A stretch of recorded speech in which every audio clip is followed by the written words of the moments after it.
Pessoal, quem estiver chegando já vai colocando logo a turma embaixo do nome, para vocês não esquecerem disso.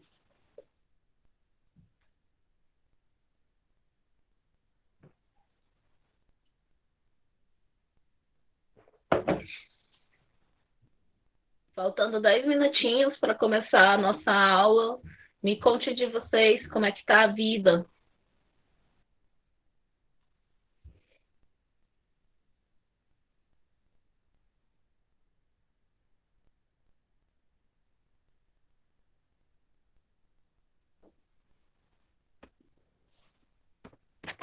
Meu suporte, tá?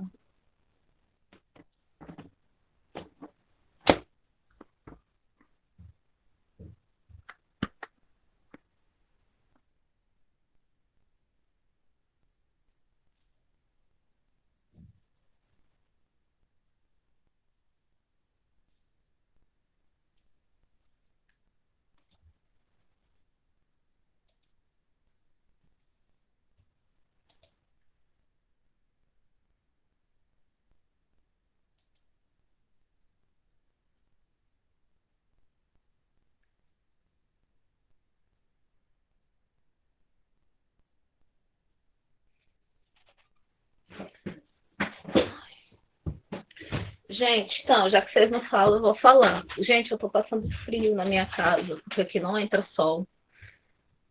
Até tentei tirar o meu casaco, mas não dá, tá gelado demais, cara. Meus dedos estão congelando.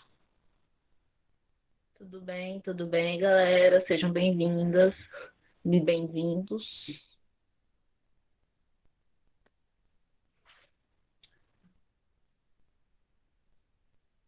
Boa tarde.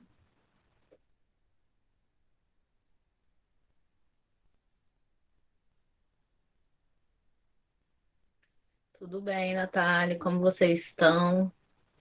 Tô aqui falando, aproveitar esses 7 minutinhos antes da aula, vocês colocarem como anda a saúde de vocês, o cérebro de vocês, corações, mentes.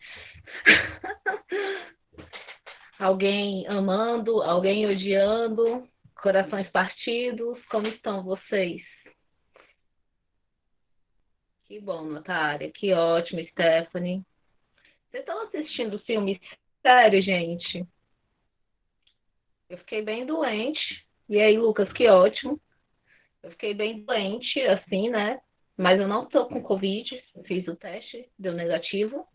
Que bom, eu que você tá bem. Aí eu fiquei assistindo série. Ô, Anne, é normal, faz parte da idade. Ah, Supernatural. Eu tenho. O único demônio que eu gosto de assistir é o Lucifer, porque ele é muito bonito. Esses de demônio assim eu tenho medo. Mentira, eu gosto muito de Sabrina também. Sabrina é muito bom. Eu gosto de assistir Sabrina. Eu assisti, que eu gostei muito, e é bem curtinho, maratonei as 2 temporadas, foi o Umbrella Academy e aquele Good Girls, que é muito massa, da dona de casa que começa a virar bandidos. Que mais? Ah, eu acho que. Ah, tô assistindo The 100, só que o 100 eu tô assistindo com meu marido e ele não é que nem eu, que tipo assim, eu sou aquela pessoa que fica assistindo mais um, mais um, mais um, mais um. Ele não, velho, ele assiste um episódio por dia, dois no máximo. Aí o The 100 tá demorando. E tô assistindo muito mesmo. Gente, eu descobri, eu nem sabia. Existe, você sabe assim, não tem Hollywood, né? Hollywood, Estados Unidos. Casa de Papel eu não assisti, fiquei com preguiça. Minha filha adora. Aí tem Bollywood, que é tipo a Hollywood que faz filmes na Índia. Aí eu descobri que tem a Nollywood, que são os filmes que são feitos lá na Nigéria, na África. Minha filha, eu tô viciada, eu tô assistindo só filme feito no Nollywood. Amo. Sério, é muito legal. Você assistiu um ou três episódios, Natália? Pois é, eu vejo um monte de gente falando que é muito bom. O que é um I3? Eu não entendi. Ei, Natália.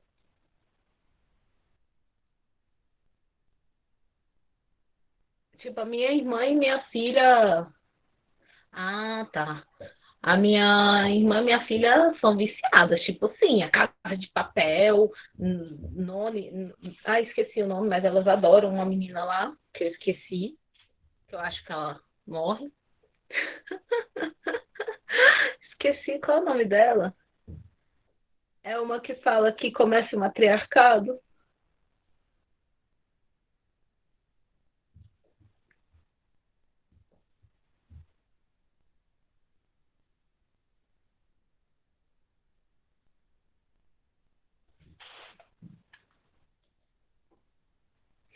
Pessoal, boa tarde. Quem está chegando, não esquece de colocar a turma, por favor.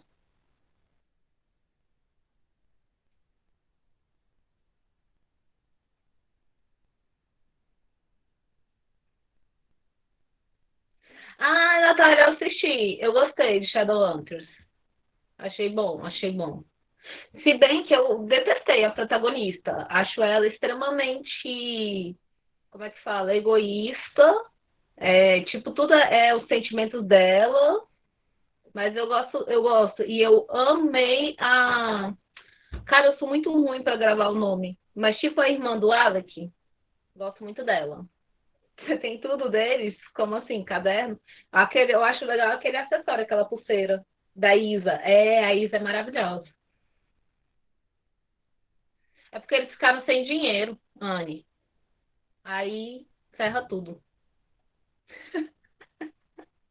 Galerinha, é seguinte, para quem está chegando agora, a gente está aqui meio que enrolando para começar a aula exatamente às 16 horas. Hoje eu vou começar às 16 horas mesmo, tá? Para a gente ficar dentro do prazo certinho. Não vou ficar esperando mais. E quem chegou e não viu, por favor, vai colocando o seu sua turma, tá? Para nossa chamada.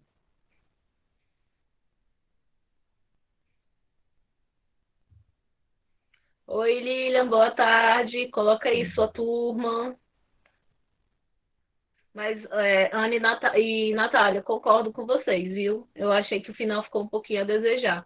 Mas eu gostei, eu assisti bem rapidinho e eu achei legal esse negócio da ideia do mundo das sombras. Achei o jeito diferente que eles abordaram. Mas, nossa, eu achava a Claire um saco. Sério. Eu acho que eu nunca não gostei de uma protagonista como eu não gostava da Claire. Oi, Wender, boa tarde. Boa tarde.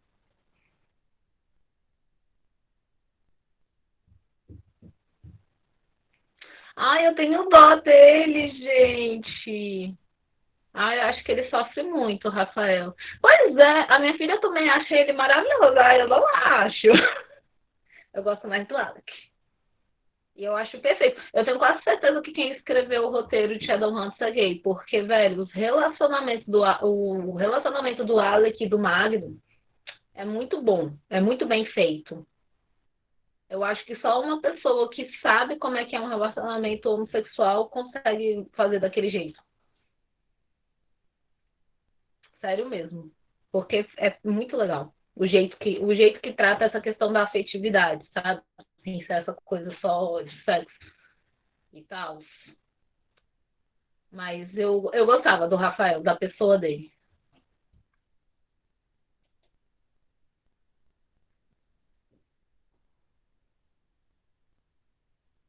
Pois é, nem sabia que tinha livro. Agora, essas histórias feitas assim, como é que fala? Pessoal, quem está chegando agora, por favor, não esquece de colocar a sua turma, viu? Por favor, coloque a turma embaixo. Que massa, Natália! Pois é, mas assim, eu sou super contra ficar comparando livro com série ou com filme, porque são linguagens muito diferentes, entendeu? Então, assim, claro que cada um vai ter uma especificidade. Não dá para você querer uma fidelidade muito grande. São coisas diferentes. Ok, pessoal, boa tarde para vocês.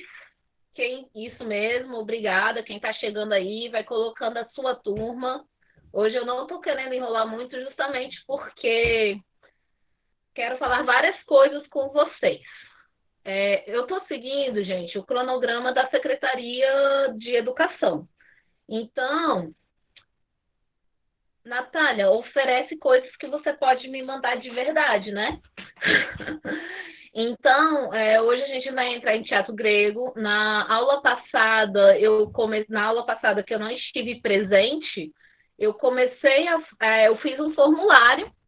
E aí, velho, isso aí eu vou falar para quem merece. Tipo assim, teve algumas pessoas que eu percebi que fez o formulário mesmo, mas teve uma galera, velho, que vocês usam muita droga escondido. Porque, tipo assim, não é possível alguém tirar zero naquilo, gente. O formulário estava dado, assim, as perguntas eram de acordo com o texto que estava lá. Eu tirei do livro, não tinha nenhuma pegadinha. Era só realmente uma coisa para treinar o olhar de vocês, treinar esse assunto, né? E quando eu falo treinar o assunto, gente, por que eu me preocupo com isso? Isso vai mudar, salve, Kaique, isso vai mudar a vida de vocês? Claro que não, não vai mudar a vida de vocês. É muito importante saber essa história? Para mim é que amo esse assunto. Talvez para você não faça muito sentido. Só que, tipo assim, velho, tu faz a parada para responder direito. Eu sei, assim, eu não sei como é que vocês estão pensando a questão desse ano. Esse ano vai ser um ano muito atípico, vai ser um ano estranho, né? A gente não está tendo aulas como deveriam estar tendo. E aí eu não sei se vocês já estão pensando, eu já passei mesmo, porque assim, gente, a secretaria já está assim, ninguém vai reprovar. Essa é a pegada. Ninguém está querendo que alguém reprove, certo? Isso é claro. A gente está fazendo isso para a gente tentar manter algum tipo de vínculo, alguma forma de vocês estudarem, porque sair da rotina é muito difícil e estudar por conta própria também é muito difícil. Então, por exemplo, suponho que, assim, tudo bem, esse ano aconteceu o Covid, todo mundo passou, foi para outra turma, só que vocês vão chegar no segundo ano, é assim que eu pretendo, vocês não vão ter uma revisão desse primeiro ano. Ou seja, vocês vão estar defasados.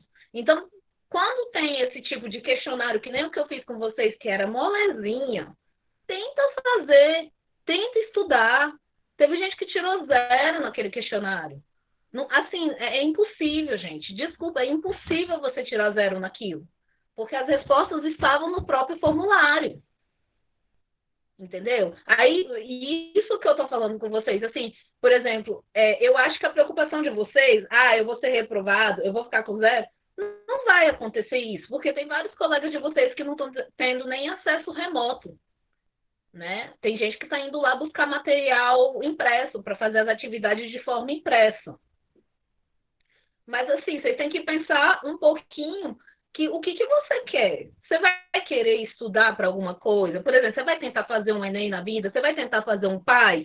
As coisas que eu estou colocando para vocês são coisas que vão ser cobradas no PAS. Então, assim, para mim, tipo, se você consegue nota ou não nessa situação que a gente está, não, realmente, para mim, não é importante. Assim, eu não acho que seja uma coisa que vai ser super essencial na vida de vocês. Só que eu acho que vocês têm que ser sinceros com vocês mesmos. Então, por exemplo, vocês têm que pensar que o ano é atípico, que talvez vocês passem para o segundo ano sem ter a base do primeiro ano. E essa base se vira nos 30. Então, por exemplo, tem vários professores que estão tentando dar a base, não é da forma ideal, todo mundo está assim, né, aprendendo junto, mas vocês têm que tentar levar um pouco a sério. A gente teve lá uma reunião com pais, já te respondo também. A gente teve uma reunião com os pais, aí teve vários professores que estão falando que os alunos estão colocando que fez a atividade e não está fazendo. Tá pondo a atividade em branca, ou tá escrevendo assim, não estou afim de responder. Isso não faz sentido, gente. Tipo, você está perdendo seu tempo, o professor está perdendo o tempo dele. Vocês têm que pensar assim que. E eu acho isso ótimo acontecer agora, porque eu sempre fui muito contra das pessoas que estudam pensando na nota no final. Na verdade, não é isso que é importante. O importante é ver se você aprendeu alguma coisa, se você conseguiu ampliar o seu olhar, saca? Se, se aquele assunto. E por isso, quando assim, às vezes as pessoas falam, nem todo professor sabe todos os assuntos, por que, que a gente tem que saber? A verdade, gente, é que o que vocês aprendem é tudo muito superficial. Vocês não saem do ensino médio sabendo sobre coisas. A gente dá uma base para vocês conhecerem várias áreas e daí surgir o seu interesse, o seu amor por alguma coisa. Então, tem gente que na aula de biologia descobre que sempre adorou saber sobre plantas ou sobre feto, né? Tipo, como é que forma o zigoto e tudo mais. Tem gente que vai ser que nem eu, que vai querer fazer arte. Vai ter gente que talvez ache que matemática é tudo. É importante vocês conhecerem, mas assim, não é a grande mudança da vida de vocês. Estou falando tudo isso porque quando tiver atividade, gente, faz. E quando eu falo fazer, não é fazer para entregar para ter uma nota. Faz para você entender o assunto que está sendo tratado. Porque senão não faz sentido. Tá certo? Então, esse é o meu recado geral, primeiramente. É, quem fez, já lancei até a presença das pessoas. A nota de vocês desse segundo bimestre vai ser aquele trabalho que vocês fizeram comigo, que eu pedi para vocês andarem pela escola e sugerir coisas. Vai ser o mapa mental que vocês me entregaram. Os alunos que chegaram depois do mapa mental, o trabalho vai valer o dobro. E esse formuláriozinho. E o resto é tudo presença. Então, assim, eu não estou falando assim, alguém vai reprovar ou não vai reprovar. Eu sei que todo mundo está vivenciando uma situação atípica. Eu não, por exemplo, poxa, vocês têm colegas que teve mãe que faleceu nesse período. Então, assim, né, imagina lidar com esse tipo, tá isolado, não tem a escola, não tem lugar e perder uma pessoa tão próxima, uma pessoa tão importante na vida. Então, essas coisas meus pesos, Natália, também não fiquei sabendo disso. Então, por exemplo, tem pessoas que estão passando por momentos que são momentos muito difíceis. Então, assim, sinceramente, gente, para mim a nota é o que menos importa. E eu falo isso, eu tô nem aí que está sendo gravado, sacou? Não importa. Eu sei que tem N motivos, mas eu acho que vocês têm que olhar para vocês e ver, assim, dentro da... Matheus, isso aí acontece com... Eu também fui. Infelizmente, a gente vive em um país que o abandono parental não é tratado como uma coisa ruim. Todo mundo acha que ou é assim mesmo. E cabe a gente questionar o porquê que é tão aceitado isso, né? Desses pais ausentes. Voltando aqui, então, assim, eu quero realmente que vocês, assim, passar essa dica para vocês, cara. É vocês com vocês. O professor tenta te ajudar, eu estou disponível, vocês têm meu WhatsApp, se alguém, né, quiser conversar comigo, falar sobre essas coisas. O nosso SOI da nossa escola é muito bom, certo? Certo? Tipo assim, o SOI está lá, a gente tem psicólogo, não é todo mundo que tem psicólogo na escola disponível. Então, assim, peçam ajuda e tentem levar com a seriedade dentro das possibilidades, certo? Então, por favor, quando eu deixar um formulário que a resposta está dentro do próprio formulário, leia o formulário. Aquilo lá, gente, sinceramente, era para todo mundo tirar, gabaritar. Se você tivesse seguido a minha recomendação, você gabaritava, porque eu peguei perguntas do texto do livro, texto do blog, leu e respondeu certo. E aí eu tô falando assim, porque teve gente, eu vi que teve gente que tirou 4 de 5, ninguém gabaritou, mas assim, mas velho, teve gente que tirou 0. Assim, 0 pra mim é inaceitável. Tipo assim, 0 pra mim, o que que a pessoa fez? Foi lá clicando vários botãozinhos e é muito azarada que nem chutou direito. Tá, beleza. Depois de 10 minutos aí de delongas e reclamações, vamos começar a nossa aula de hoje. Nós vamos voltar nesse assunto do teatro grego. Quem tiver com caderno, pega o caderno. Eu fiz um slide para ficar mais fácil para vocês acompanharem, que eu vou colocar agora.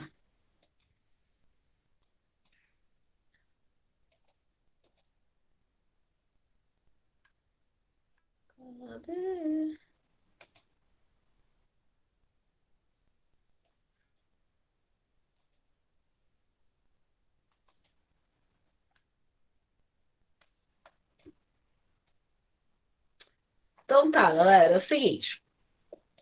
Por que a gente fala tanto do teatro grego? O teatro grego, ele teve várias, como é que falam?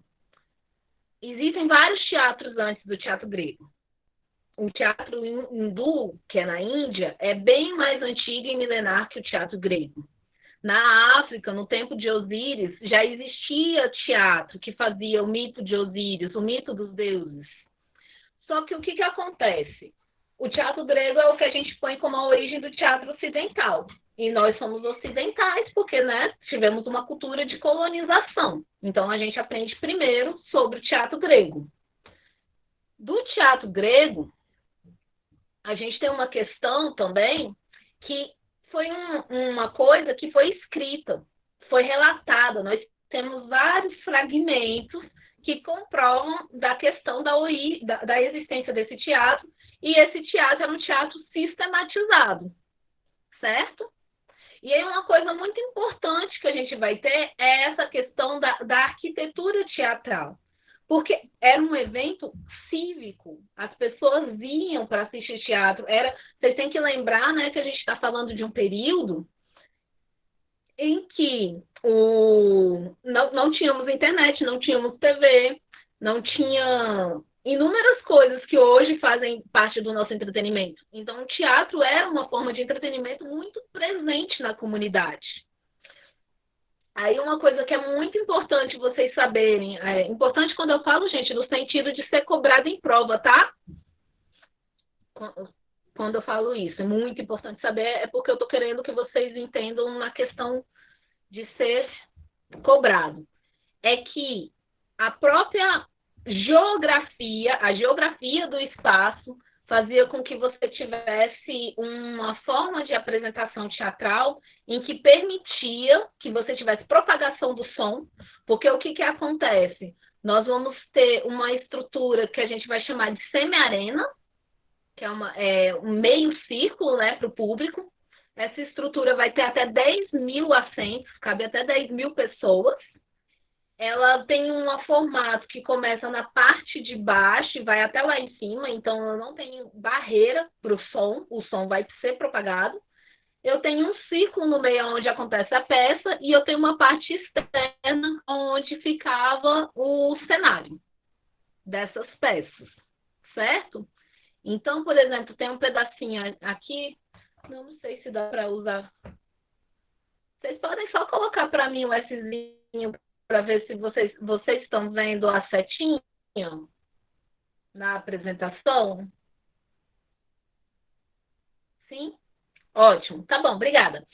Então, por exemplo, aqui na setinha, aqui, ó, essa parte aqui, que é onde as pessoas sentam, que é aqui na foto real, essas ruínas existem até hoje, tá, gente? Tem gente que vai chegar na Grécia, vai ter acesso a esses lugares. E uma das coisas que o pessoal fala que é tipo o ápice da apresentação é uma pessoa senta lá no final, tipo assim, numa das últimas cadeiras, e o guia vai lá embaixo e deixa uma moeda cair. E o som da moeda chega até lá em cima. Aí todo mundo fica, ó. Oh. Então era aqui, que é a bancada para o público. Eu tenho esse ciclo aqui, que é onde acontecia a cena dos atores. E aqui um pouquinho na frente acontecia a orquestra, o coro e os bailarinos, porque o teatro grego ele vai ser construído, narrado a partir de uma festividade. Então eu sempre vou ter dança e música junto. Então eu sempre vou ter essa questão do coro. O coro é aquele pessoal que mais de uma pessoa fala a mesma frase junto. Então assim, se eu tenho duas, três, quatro pessoas falando a mesma fala ao mesmo tempo, o mesmo gesto, eu estou tendo um coro. Por exemplo, a gente tem os coros de música, né? Canto coral, quando a gente fala, o coral de Natal. Então é isso, são várias pessoas cantando a mesma coisa, uma só voz. E isso era muito presente no teatro grego, certo? Então, assim, essas coisas são importantes. Quem estiver anotando, anota aqui que essa região da geografia, por ser entre montanhas, fazia com que ele tinha uma ótima propagação do som. O público ficava em semi-arena, que quer dizer semicírculo, e a questão da propagação do som é uma coisa muito importante. Matheus, desnecessário, né?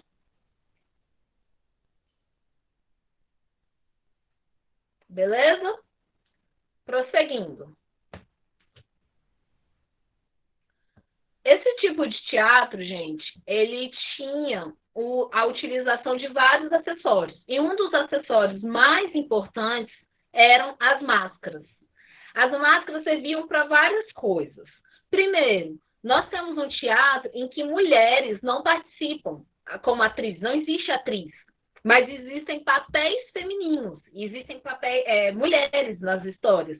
Essas mulheres eram representadas por homens, atores, homens, que utilizavam máscaras e vestimentas para fazer o papel feminino, certo? Outra coisa importante é porque você viu que assim, imagina 10 mil pessoas. Por mais que o som fosse muito bom, a visão, né? Você vira uma formiguinha lá naquele circo. Então, se você vira uma formiguinha, o bom da máscara é que a máscara te agiganta, ela te torna mais expressiva. Né? Então, eu tinha máscara de papéis femininos, eu tinha máscara que representava que eu fui atingida por uma flecha e estava sentindo uma grande dor, eu tinha máscara que representava papel de idoso.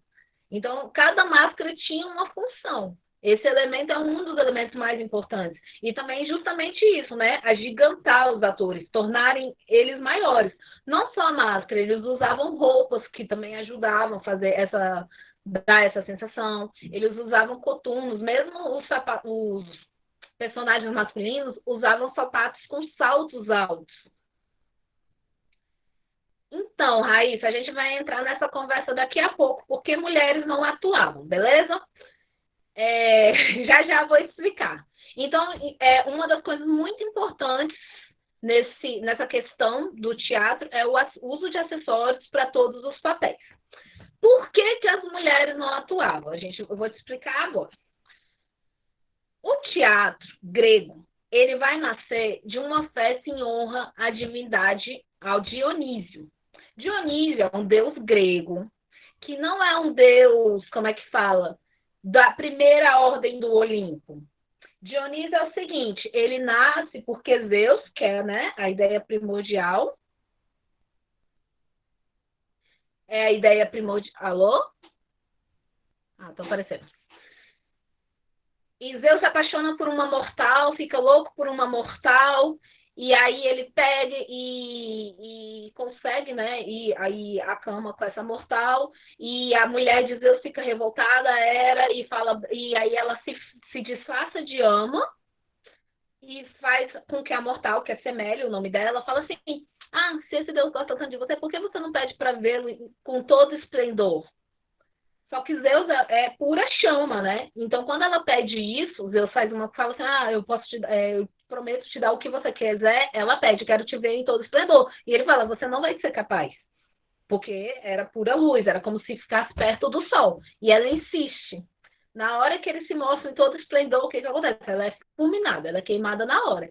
E aí ela estava grávida. Aí o que o Zeus faz? Pega esse bebê e costura na própria coxa para terminar a gestação dele. Por isso que tem essa história. Dionísio nascido 2 vezes, que ele nasce primeiro da barriga de Semélia e depois ele é gestado na coxa do próprio Zeus, Deus primordial. Então, Dionísio é essa figura. E aí ele também, como é que fala? Quando ele nasce com medo de que a mulher dele mate, né? Zeus pensa que vai matar Dionísio. Ele vai e deixa ele no bosque e ele é cuidado pelas ninfas e pelos sátiros. As ninfas são aquelas que parecem assim, mais próximo da ideia de fada que a gente tem, e os sátiros é aquele pessoal lá que é metade homem e metade bode. Eles têm a parte de baixo de bode, a parte de cima de homem, e costuma ter chifre. Quem assistiu o Hércules da Disney, tem um sátiro lá, que é tipo o mestre do Hércules, que ensina ele a lutar. Então, Dionísio vai representar o quê? Ele vai representar festas, fala que ele é o deus do vinho, então ele também vai ser o deus da festa, da fecundidade, do entusiasmo. Entusiasmo significa o quê? Vem de Deus, ou seja, cheio de Deus. Ele vai representar uma ideia de divindade no ser humano. Só que também ele vai representar as orgias, então tem as bacantes que faz festa e tem muito sexo. O sexo, gente, não é a ideia que a gente tem muito de putaria, né? A gente tem que ver que são sociedades diferentes. Então essas orgias são muito mais ligadas à ideia de fecundidade, nascer mais gente para a Grécia, mais lutadores e tudo mais. E nessas festas tinha como é que fala? A morte, é o sacrifício do bode. Matavam um bode, aí o sangue era derramado no chão em honra a Dionísio, e a carne do bode era tipo um churrascão que a galera fazia, com a carne de bode. Tanto é que bode significa tragos. E é daí que também vai vir a palavra tragédia, que quer dizer o canto do bode, certo? Nessa festa tinha isso e tinha representações. O que tinha? Tinha pessoas encenando a vida do deus Dionísio. E aí, o que aconteceu? Certa vez, numa dessas representações, um cara, que a gente fala que é o primeiro ator, né? Tudo bem, Thiago? Coloca a sua turma.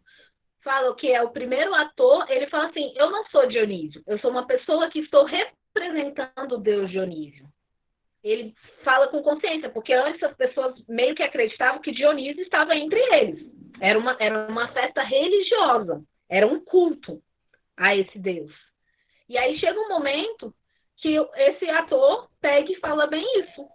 Fala tipo, não, eu sou fulano de tal, Tespes, né, que é o nome dele, sou Tespes e estou fazendo uma apresentação de como seria o deus Dionísio.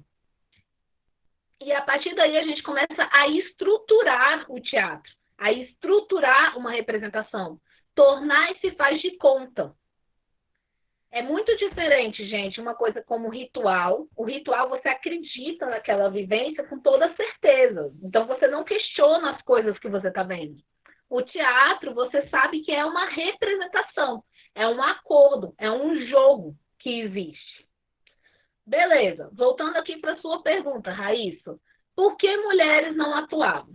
Estamos falando de uma sociedade que é uma sociedade patriarcal e machista. Eu estou falando de um elemento que é tipo divino. Por exemplo, o homem está recebendo Deus em si. Ele está representando Deus. Mulheres não poderiam fazer esse papel. Elas não podem se interligar a Deus. Elas não podem se expor dessa forma, como se ela fosse um meio entre o homem e a divindade. Por isso as mulheres não representavam, porque era como se fosse meio que um sacerdócio. E mulheres não são, como é que fala? Não eram vistos como um ser puro para exercer um sacerdócio. Tá claro isso? Compreende? Ótimo. Então tá, então eu tenho essa figura. E aí o que a galera pensa, né? Fala bem assim, nossa, o povo gosta muito dessas representações. Por que não tornar isso uma coisa formalizada, uma coisa da civilização? E aí os tiranos, né, que são os reis da época, resolvem investir. Também por isso que talvez esse teatro tenha sobrevivido, porque era uma coisa que tinha dinheiro para se sustentar. Não é essa coisa pobreza que a gente tem hoje, quem quer fazer teatro, né, que a gente tem que se virar e a gente tem que se pagar. Sim, a história de Dionísio é maravilhosa. Eu contei bem resumido, viu, Raíssa? Depois, se você puder dar uma olhadinha no texto que eu deixei para vocês, tem a história todinha, bem legal. Eu gosto muito da figura desse deus aí. Então, voltando aqui para a questão. Então, assim, o Estado financiava. Então, construía teatros, era um ato cívico. Toda pessoa colocava...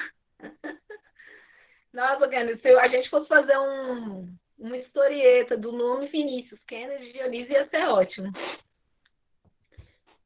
Massa, Raíssa.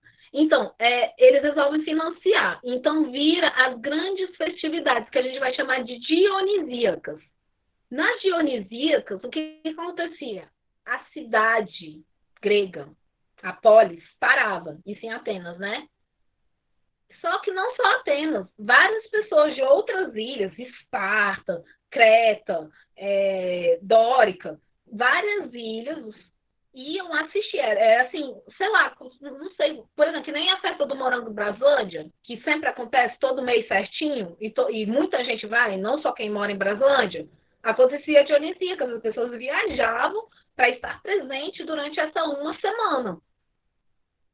E nessa uma semana, o que você tinha? Várias apresentações. E tinha concursos que votavam nas melhores peças, certo? E como é que eu sei disso? Professora, você estava lá? Não, eu não estava lá. Só que existe um cara que é um filósofo, vocês estudam ele na filosofia, que é o Aristóteles. E o Aristóteles escreveu um livro chamado A Poética. Nesse livro que ele conta como aconteciam essas dionisíacas.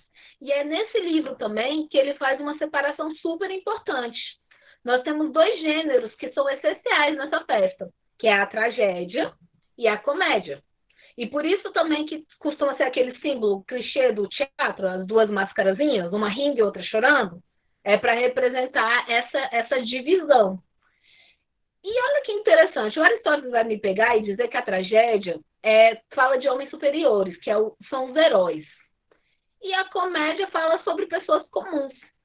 Mas olha para você ver como é construída a nossa história.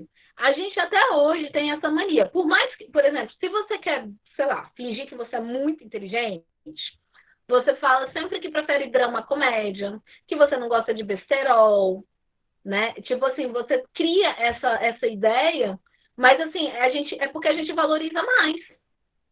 A gente não valoriza muito a comédia. A gente não valoriza o riso. A gente quer assuntos sérios, né? Quando, assim, na, na maioria das vezes, quando a gente quer passar essa ideia, né, de superioridade. E da onde vem isso? De uma coisa escrita 5 anos antes de 5 séculos, 5 séculos, tá, gente? Desculpa, não é 5 anos, não. 5 séculos antes de Cristo, que tem essa divisão. E por que que o Aristóteles vai falar que a tragédia é mais interessante, superior e tudo mais? Porque a tragédia vai falar dos nobres, vai falar de pessoas ricas. Então você vê que a gente tem essa questão dessa estruturação desde muito tempo. E a gente vai aprendendo assim. Por exemplo, isso que eu estou falando com vocês não é uma coisa que vai ser cobrada em prova. De pegar e falar assim, ah, mas por que a tragédia era considerada mais importante? Não, muito pelo contrário. Na prova já vai vir como um fato dado. Tragédia é superior à comédia. Mas, na verdade, isso aí, gente, nós podemos questionar. A gente pode ficar assim, então só porque o negócio está falando de gente comum não é interessante. Ou não é mais importante. Vocês conseguem acompanhar essa linha de pensamento?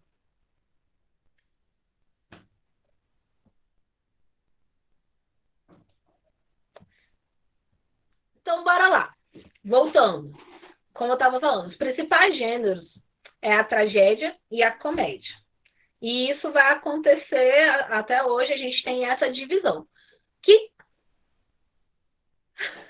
que bom, Kaique. Então, tipo assim, por exemplo, no teatro grego, a gente tem uma linha.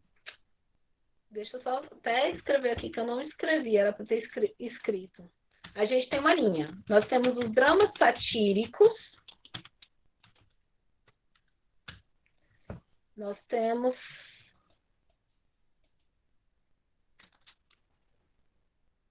Meu Deus, qual é o nome do negócio? Que agora eu esqueci totalmente. Que eu até cobrei de vocês.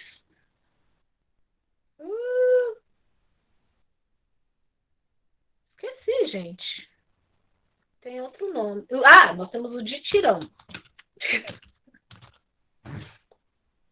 Tá. Bora lá. Os dramas satíricos, gente.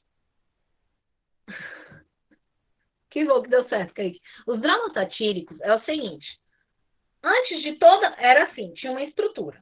Nós tínhamos um drama satírico, que é uma peça curta, que vai contar, vai ser mais ou menos parecendo um comédiazinho, vai ter mais ou menos história de deuses, alguma farsazinha. Nós temos o ditirambo, que vai ser um canto heróico. O ditirambo quer dizer canto, duas vezes. Que é assim, o cara vai contar a história de um herói, E aí um coro vai responder toda essa saga dele. Só que aí não vai ser uma encenação. Então eu tinha o drama, depois eu vinha o ditirambo, depois eu vinha com duas tragédias e uma comédia. Era assim que funcionava o dia. A galera ia pro teatro, a gente passava o teatro o dia inteiro. Começava no amanhecer, 7 da manhã, que aparece o sol lá, e eles iam até o anoitecer. Lá na linha do horizonte, a noite demora muito, né? Na Grécia, tipo 20 horas, parece tipo 5 horas da tarde aqui. Então ainda era claro. Então eles passavam esse tempo todo. E aí assistia. Então era sempre isso: um drama, um ditirambo, duas tragédias, uma comédia. E aí depois no final tinha um concurso para ver quem é que vencia. Na tragédia, eu sempre vou ter muito mais dor, não importa o que aconteça, no destino, meu destino vai ser um final que é um final que o herói vai se dar mal, não tem jeito, porque sempre são dilemas muito grandes e que não tem saída, certo? É que nem, por exemplo, eu peguei essa figurinha aqui do Titanic, que é um filme já antiguinho. Mas, tipo assim, Titanic, o que que acontece? Por mais que eles tentassem dar um final feliz, eles não iam conseguir, porque eu tô pegando um navio que espatifou num iceberg. Então, eu sempre vou ter vítimas, eu sempre vou ter perdedores nessa história. E na comédia, não, nem tanto, pode acontecer várias coisas tristes, mas existe uma outra forma de levar esse assunto. Na comédia, eu não tenho uma. Como é que fala? Eu tenho muito mais coisas a criticar, né? Então, por exemplo, eu peguei o Minha Mãe é uma Peça, que é essa figura, né? Da Dona Hermínia. A Dona Hermínia é uma pessoa que parece que não existe, porque ela fala o que pensa e faz um drama por causa dos filhos, fala que tá morrendo, e aí o filho fala que vai casar, ela vai e faz do hospital, fala, já melhorei. E, e mesmo acontecendo alguns momentos tristes, ela consegue fazer de um jeito que o que torna engraçado? Que nós, pessoas comuns, na maioria das vezes, não faria daquele jeito. Muito pelo contrário, a gente até repreende, a gente até fica assim, cara, mas né, essa mulher é doida. Né? A gente parte desse pressuposto, porque a tragédia, tanto é que a palavra ridículo vem disso, né? Quando a pessoa fala, nossa, você é ridículo. Na verdade, quando você está falando isso, você está falando assim, você é uma pessoa que me faz rir. Ridículo é isso. Digno do riso. E aí é uma coisa que eu gosto de pensar muito na comédia. Por exemplo, quando a pessoa cai. A maioria das vezes essas pessoas, até amigos, se segura para não rir. Por quê? Por que a queda provoca o riso?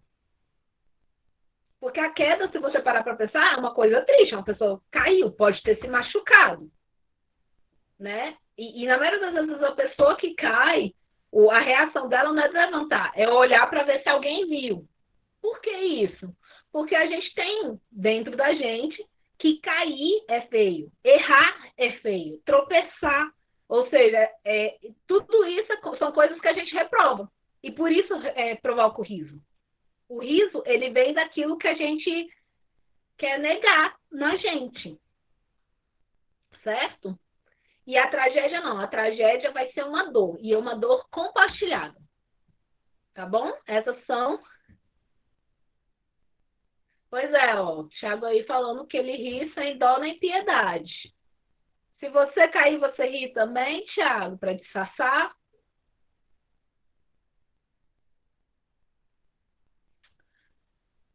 Entendi. Gente, aí quais são os principais tragediógrafos? Tragediógrafos é o quê, gente? É o que a gente chama, quem escreve a tragédia. Lá a gente vai ter Ésquilo, Sófocles e Eurípides. Galera, anotem esses nomes, que esses nomes são nomes que são cobrados, tá? São os três principais. Aí você pega e pergunta, você pega e pergunta para mim, ah, professora, só existiram eles? Com certeza não. Isso aí foi o que a gente conseguiu resgatar. Que também, gente, é isso. Quando a gente fica falando que o teatro grego era assim, o teatro grego era de tal jeito, são coisas que a gente imagina, são conjecturas.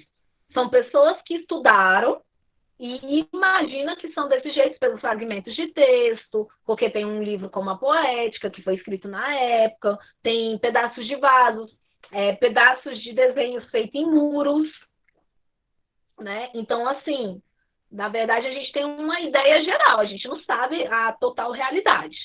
Então, essas são as pessoas mais importantes. O Ésquilo escreveu um livro que é o Prometeu, que conta a história do cara que roubou o fogo dos deuses, que é muito parecido, a analogia de Prometeu parece muito com a história de Lúcifer, né? Tipo, esse ser que cai porque fala do conhecimento para a humanidade. Nós temos o Sófocles, que escreveu o Édipo Rei. Em algumas turmas, eu não cheguei a dar essa aula em todas as turmas, mas em algumas turmas eu falei sobre ele, que é o cara que matou o pai e comeu a mãe, né? Sem querer, mas aconteceu. E nós temos o Eurípides, que é muito interessante porque o Eurípides ele vai ser um autor mais moderno e a maioria das protagonistas dele são protagonistas femininas. Então, um dos livros mais famosos é Medeia, ou Mideia, e um dos livros que vai cair no Paz que a gente vai abordar em outra aula, não vai ser hoje, que é o Ifigênia em Aulis, né, que também é do mesmo autor. E todos ele traz a mulher como centro de resolução dessas questões. Beleza? A tragédia. Gente, porque eu tô falando muito da tragédia? Porque a tragédia é o que é mais cobrado, tá? A tragédia ela vai ter três dimensões: a psicológica, a social e a religiosa. Então, a psicológica ela vai atingir aquilo, como é que fala? Que é inerente à humanidade. Todos os problemas da tragédia são problemas que têm fundo moralista, são problemas que você tem que tomar decisões, são problemas que você vai ficar falando assim, ah, mas eu. Como é que fala? Se eu fizer isso, o povo não vai gostar de mim. Ou, mas eu vou fazer isso porque isso é o certo. Ou seja, sempre são pontos que você tem que ser muito ciente e muito corajoso para fazer. Ela tem uma ordem social, porque, por exemplo, lembra que eu falei lá no começo que os imperadores, a galera que mandava na cidade financiava o teatro? Então, eu falo isso por quê? Porque eles viam no teatro uma forma de educar o povo. Tinha um sentido pedagógico. Então você vai ver que na tragédia você vai ter eles têm um fundo de moral, eles querem te ensinar alguma coisa, eles querem que você saia de lá com um pensamento do que é uma nação, do que é uma pessoa correta. Então, por exemplo, se você olhar Ifigênia Aulis, se a gente lê com os nossos olhos de hoje, a gente pega e fala assim, ah, que absurdo querer matar a menina só porque é a menina em prol do povo e guerrear. Para a gente não faz o menor sentido entregar uma jovem virgem em sacrifício para que o povo possa ir para a guerra.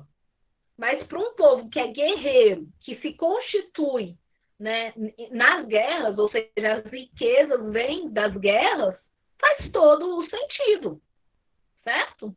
E também tem a dimensão religiosa. O que seria a dimensão religiosa? Lembra que eu te falei que o teatro começa como uma festividade ao deus Dionísio? Então, toda vez que eu tinha as dionisíacas, eu estava fazendo como é que fala? Uma lembrança, um louvor em honra ao deus Dionísio. Então, ela tinha essas três dimensões. Era muito importante e era uma forma de você educar o povo, controlar o povo, entreter o povo. Então, assim, era uma ferramenta muito valiosa, que fazia muito sentido para aquela galera daquela época. Édipo Rei. Por que eu peguei o Édipo Rei? Professor, Édipo Rei cai no Paz? Não. Mas é um dos melhores exemplos do que é uma tragédia. Por quê? Porque traz essa dimensão do psicológico, né? Então, quando eu ponho aqui que todo indivíduo tem uma parte que busca a fuga do problema. Qual o grande problema do Édipo Rei? O pai, quando viu a profecia que o filho dele mataria ele e se casaria com a mãe, o que ele faz? Não, vou me livrar desse problema. Manda um cara pegar e matar ele. Só que essa pessoa não mata. Ou seja, você tentou se livrar de um problema e ainda tentou errado, porque você está terceirizando. Que o certo era esse pai mesmo pegar e já apunhalar o moleque quando nascesse. Né? Se você quer resolver o problema.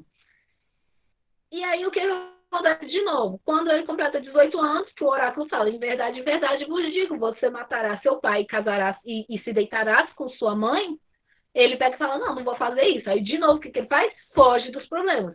Quando ele foge dos problemas, o que acontece? A profecia se realiza. É muito bom. Édipo Rei é muito interessante. E aí o que que acontece? Por que que ele é um símbolo do que significa a própria tragédia? Porque ele é um homem que mata o próprio pai, e isso é uma coisa que, né, é absurdo.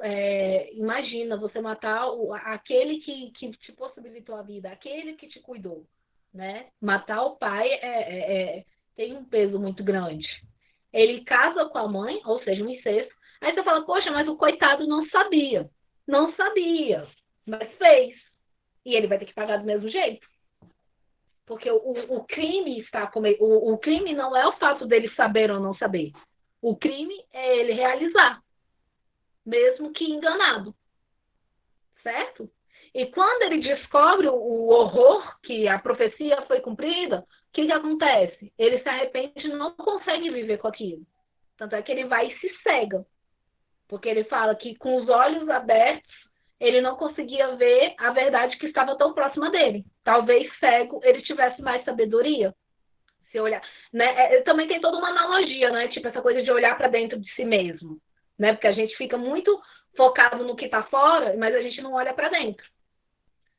Então, Édipo Rei é um dos melhores exemplos da tragédia, assim, da tragédia enquanto estrutura de texto. Toda tragédia vai ter isso, gente. Assim, toda tragédia vai ter uma decisão que você vai tomar, um problema que você vai resolver, como é que fala, um pecado, né, que a gente chama de iblis, né? E às vezes esse pecado é um pecado muito, assim, que a gente olha e fala assim, é muito bobo. Por exemplo, eu desafiar uma deusa, pegar e falar que eu desenho melhor que a deusa das artes. Eu faço isso, pronto, eu estou sendo o quê? Eu estou sendo soberba, eu estou sendo orgulhosa. Então, o que que acontece? O que que a tragédia vai trazer? A tragédia vai chegar e falar assim: humano, se coloca no seu lugar, você é insignificante. E isso é muito bom, né? Se você parar para pensar que se é uma ferramenta para controlar o povo, então eu tenho toda uma justificativa dentro dessa estrutura. Beleza? Uma outra palavrinha que é super importante que vocês têm que saber de qual é sorteado, o que é catarse. Isso aí, ó, vocês podem anotar no caderno, é uma coisa que é bem cobrada, certo? Que a catarse é isso, quem explica é o Aristóteles na Poética, e a catarse ela é um pouquinho difícil de entender, tá? Porque, ó, quando a gente fala da catarse, a gente fala assim, é um jeito que eu acho mais prático de entender, que é o sofrimento dos personagens e o público experimenta, né? Só que aí o que a catarse é? É o efeito purificador. Tipo assim, você fica tão extasiado com aquilo que você viu, você fica tão chocado que você tem duas alternativas. Ou sentir piedade, você ficar lá com dó do herói e falar assim, meu Deus, que coisa horrível, ou você sentir pavor. O que é o pavor, gente? É você sentir que aquilo poderia acontecer com você. Isso é o pavor. Então, a catarse, ela vai fazer o quê? Ela vai fazer você repensar os seus atos, pensar duas vezes antes de agir. Então, toda boa tragédia, ela tinha que ter essa capacidade de provocar a catarse no público. E aí a catarse, quando eu falo assim, a questão, um exemplo que eu acho muito próximo assim, do que o que a gente poderia ter como exemplo de catarse. Eu dou aula há muito tempo. E aí o que eu vejo? Eu vejo muitos alunos meus jovens que costumam frequentar o Sara Nossa Terra, que faz a célula. E aí a Sara Nossa Terra tem um evento lá que eles fazem, que eu esqueci o nome, que aí a galera vai tipo um acampamento e uma coisa só, tipo assim, pensar em Jesus, falar de Jesus. E muita gente tipo, volta de lá muito assim, empolgado e falar assim, não, mudou minha vida, que não sei o quê. Tipo, sente que o que ouviu lá, as músicas que ouviram lá, as coisas que foram ditas nesse tipo de retiro, mudou a forma dela pensar. Revisão de vidas, isso mesmo, Maria, Eduardo. Eu acho que é esse mesmo. Então, assim, para mim, não estou falando que é a mesma coisa, mas eu acho que é mais ou menos o mesmo sentimento, entendeu? Que era o que eles esperavam do público. Quando eles assistissem a tragédia, eles saíssem de lá assim, não, eu tenho que ser a melhor pessoa possível, né?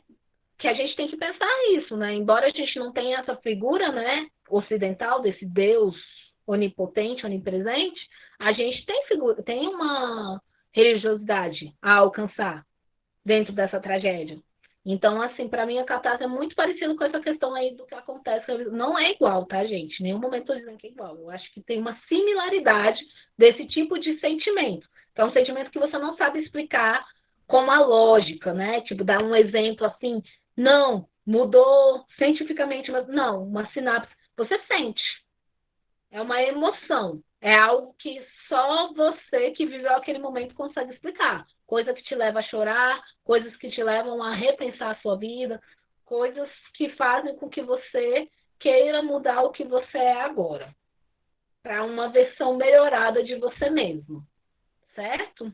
Isso aí é uma ideia central na tragédia grega, tá, pessoal? Vou dar até um tempinho aí para vocês escreverem. Tempinho curto.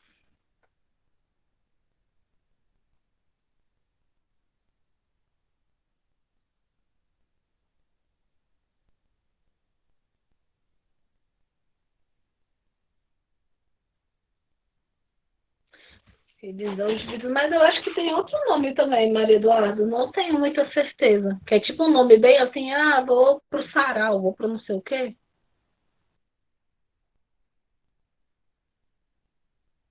Que eu já fui convidada várias vezes e eu sempre fico obrigada.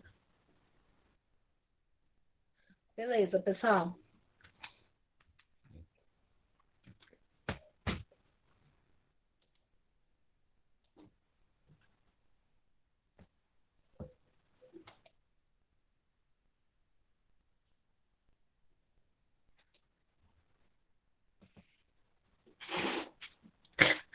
Desculpa, Andressa. Vou pôr de novo.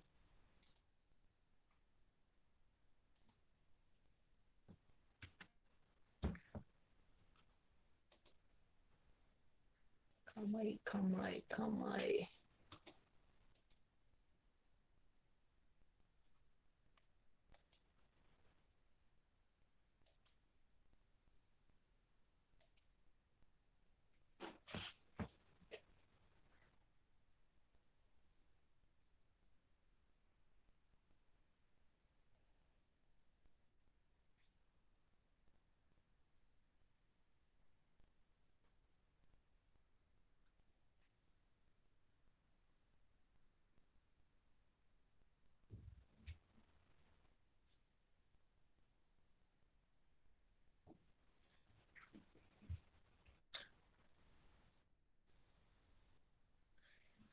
Ok, Tom. Aí, agora, só para a gente ter um resumão geral do que teve hoje. Hoje a gente entrou na questão do teatro grego, que é a origem do teatro ocidental. Isso é importante vocês lembrarem, tá? Não é a origem do teatro no mundo, é a origem é o que a gente tem de estrutura. Livro importante que vai explicar sobre o teatro grego é a Poética do filósofo Aristóteles. Vocês estudam Aristóteles em filosofia porque ele falou sobre tudo. Ele foi um cientista, um filósofo, um pensador. E aí, para a gente, a Poética é um livro muito importante, porque ele vai pensar sobre a arte, sobre o ator. A palavra ator vem até de Hipócrates, que significa hipócrita, que significa aquele que finge. Daí que surgiu a palavra ator, acredita? Chamou a gente de falso, assim, na maior cara de pau.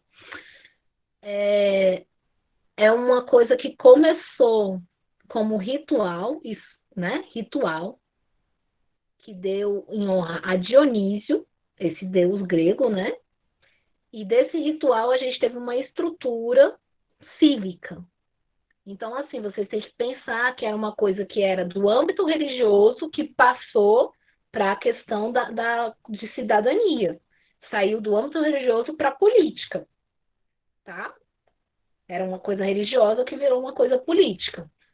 Assim, as pessoas eram obrigadas a financiar. As pessoas que tinham dinheiro, elas tinham que colocar dinheiro nesse festival, né? Os atores trabalhavam para o Estado, os tragediógrafos também, assim, tinha que ter esse, como é que fala, esse concurso. né, das melhores tragédias e tudo mais. Isso também. A palavra de tirambo, eu não acho importante, mas eu sempre vejo as provas cobrando. Então, assim, é importante vocês saberem que de tirambo quer dizer canto, e que era uma coisa que acontecia nos rituais, e dos rituais acabou surgindo as peças, e significado de catarse. Então, são essas coisinhas aí que vocês têm que estar atentos. É, quem tiver mais curiosidade sobre o assunto específico, eu acho muito legal vocês verem filmes tipo Percy Jackson, embora não seja um filme, oh, que perfeito, mitologia grega, eu acho que explica muita coisa boa, porque se você parar para pensar, a maioria das peças gregas, elas se baseiam na mitologia. Então, eles partem do pressuposto que todo mundo entende. Assim, por exemplo, quando a gente for ver Ifigênia em Aulis, por exemplo, a peça já começa como se todo mundo soubesse da história da Guerra de Troia. Então, assim, a mitologia está muito inserida dentro desses textos. Beleza? Galerinha, é o seguinte, faltam 8 minutos para terminar, né, o nosso Meet. Se vocês tiverem alguma pergunta, alguma coisa, a hora é agora. Quem quiser, quem já terminou de fazer as suas anotações, está liberado, pode sair, né? Não esqueça, quem não colocou a turma, por favor, coloque a turma aqui. Só quem não colocou, quem já colocou, tá tudo bem.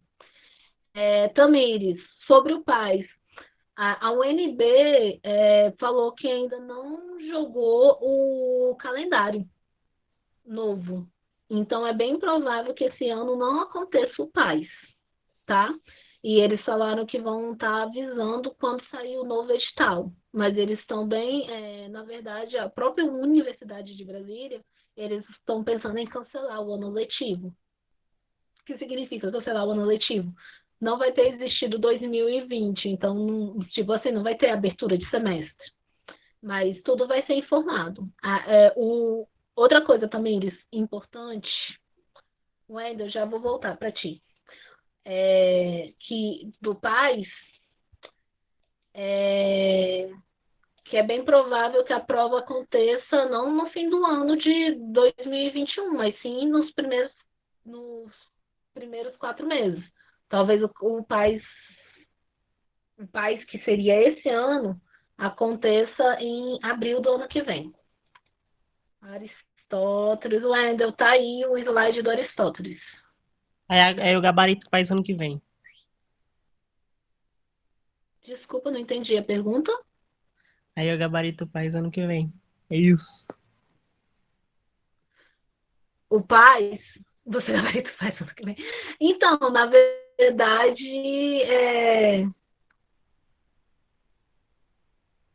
que a UNB vai considerar ano letivo, gente. É porque as escolas, educação, o ano letivo é diferente de ano. Então, por exemplo, se acontecer alguma coisa da gente não voltar de jeito nenhum para as escolas esse ano, talvez a gente faça os 3 primeiros meses, janeiro, fevereiro, março, o primeiro ano de vocês. Depende muito, tem que ser tudo conversado.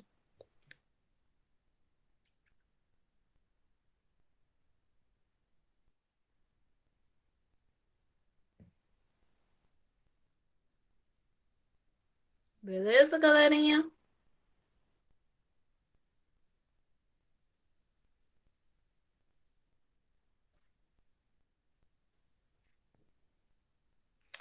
Eu vou colocar esses slides na sala. Lucas, eu coloco sempre depois do. Lá para quinta-feira eu devo estar colocando essa aula na sala de vocês, dentro de material. Eu ponho em material em vez de pôr em atividade. Nada, Wendel.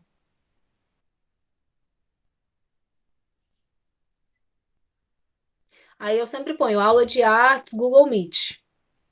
Aí eu ponho o tema. No caso dessa é teatro grego.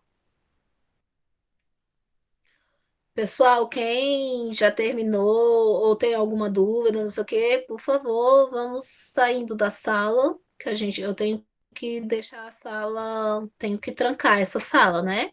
Que eu não sei se vocês sabem, mas tem gente maluca que fica conversando coisas aleatórias no chat, no nome do professor. Ainda bem, eu falo que eu sou muito sortuda, que vocês não são doidos, porque vocês não fazem essas coisas comigo. Mas, cara, tem alguns professores que contam umas coisas pesadas. No Drive? Não, ô Lucas, dentro da sala de vocês tem assim, né? Tem cada disciplina. Aí tem tipo atividade, atividade com teste e material. O meu eu deixo tipo artes dentro de material, mas fica na sala de vocês, dentro de artes. Eu não ponho o Drive, não.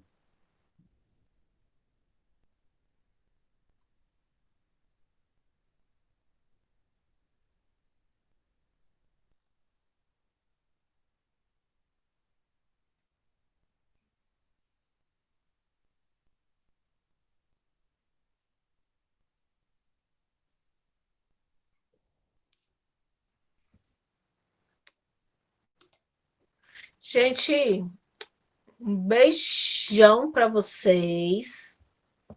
Tchau, tchau. Sinto falta de vocês, sinto falta da sala de aula. Acho muito assim, até gosto, mas acho chato assim. Prefiro quando é, sabe, que dá para encostar nas pessoas. Beijão, beijão, tchau, tchau.